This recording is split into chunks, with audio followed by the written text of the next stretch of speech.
Update natin mga tol ang mga laban sa Combate 16 na nangyari sa Cebu City. Unahin po natin ang laban ni Froilan Saludar versus Keita Kurihara. May kartada si Saludar ngayon na 34 wins, 24 KOs, may 8 talo, edad 34. Samantalang Japanese na si Kurihara may kartadang 18 wins, 16 KOs, may 8 talo. Ngayon naman ang rematch mga tol at dumayo naman si Kurihara sa Pilipinas. Base sa laban nila mga tol, masipag itong si Kurihara, halatang kondisyon ng katawan. Mas marami bumitaw ng suntok at agresibo. Kaya pagdating po sa round 8, kinamada ng gusto si Froilan Saludar hanggang napaupo na lang sa corner. Kaya nakuha ni Kurihara ang panalo via knockout sa round 8. May problema ba sa makorner na? Kaya ang hukon minduta sa mga cross. Uy! Uy! Tumba! Igo! Yung Saludar! Igo! Agoy! 5 6 7 8. Pagdating naman sa main event, bakbakan ni Christian Araneta versus Arvin Magramo. May kartada si Araneta na 24 wins, 19 KOs, may 2 talo, edad 28. Si Magramo naman 17 wins, 11 KOs, may 2 talo, edad 27.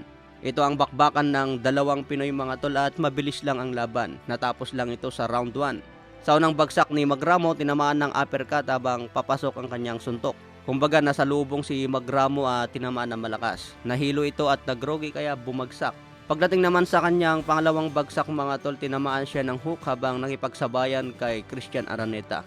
Napansin ko kay Christian Araneta mga tol, maganda yung positioning ng suntok. Hindi siya sub-sub kapag bumitaw ng suntok. Kaya kapag tatama yung mga suntok ni Araneta, siguradong pasok at malakas. Nakuha nga po ni Christian Araneta ang panalo via knockout sa round 1. Dahil sa panalo ni Araneta mga tol, tuwang-tuwa yung coach niya. Napapakembot pa sa corner. Lang! Uy! Woo! Rugi! Rugi! Rugi! Wow! Agay! Agay! Agay! Agay! Wow! Nanood nga din pala si former 3 Division World Champion Jandrel Casimero. Tuwang-tuwa nga sa panalo ni Christian Araneta. Saka na-interview din si Cuadro Alas mga tol, tinatanong siya kung kailan ang laban. So sagot naman ni Cuadro Alas dyan, secret lang muna. Baka mapalaban daw ito sa Eliminator. So hindi pa naman sinabi ni Cuadro Alas kung kailan ang eksaktong laban. So abangan po natin.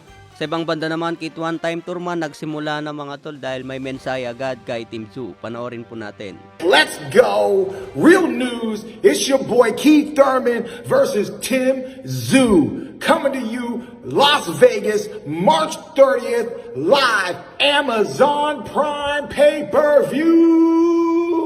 Come on, baby. Who is gonna beat who? Thurman versus Zoo.